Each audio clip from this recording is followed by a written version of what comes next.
Adam's back in the band, but the twist is that Matt also gets to stay. So for the first time ever on a 3 Days Grace album, we have two lead vocalists taking the helm, and I gotta say, it was better than expected. My expectations were kind of like in the middle because of where 3 Days Grace had been going with Matt and their last album being absolutely awful. But with the new album Alienation, I can say it works out more often than it doesn't, and that is a really, really good thing, as the only song I found to not really like was The Power. I don't know, just out of everything else on the record, this one stood out like a sore thumb. And then we get My OK Tracks, which, apologies, that was one of the singles that was released before this thing, and I don't know, I felt like with this one they played it a little too safe, but I will say that Adam and Matt's vocals definitely do their job together. Then we have the title track and In Cold Blood. Again, they're not bad songs, but I would say more often than not for these ones,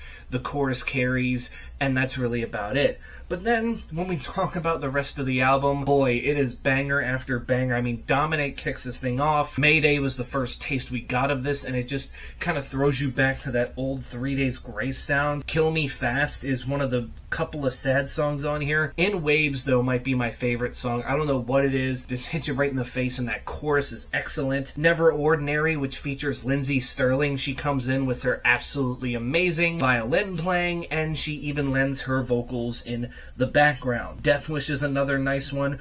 Don't Want to Go Home Tonight is actually probably the saddest thing on here, because it's kind of more looking at, you know, there's times in our lives where we're driving home and we think to ourselves, you know, things aren't going too well for me right now. I don't know if I want to make it home tonight. And it sucks that we as people have those thoughts, but you know, you just sometimes have to work through them.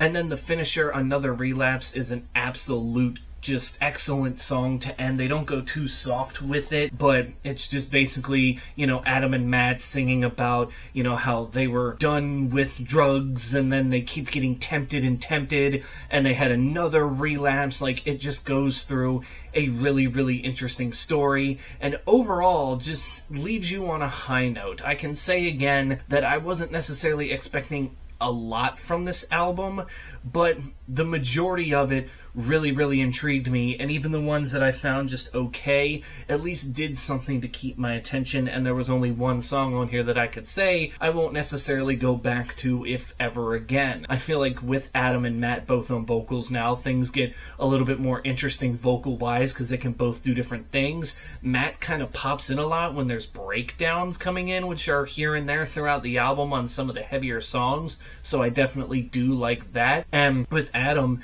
I mean, when you need some more kind of, you know, lower pitched, growlier vocals, he's there to give it to you. And even after all these years, although still sounds a bit different from where he was at when they first started, but he's older, so obviously it's going to sound different. It's like Blink-182 with Tom DeLonge. He still has that, you know, voice that everyone knows him for, but it sounds a little different because he's older and he's gone through a lot and had surgery, so it's going to sound different, but still also kind of remain the same. So with this album, 3 Days Grace, I think it's a nice kind of mini return to form while also finding themselves in a new way now that two singers are taking the helm here, and they're not, you know, necessarily fully focusing on one or the other. They both get their turns and they both do it well.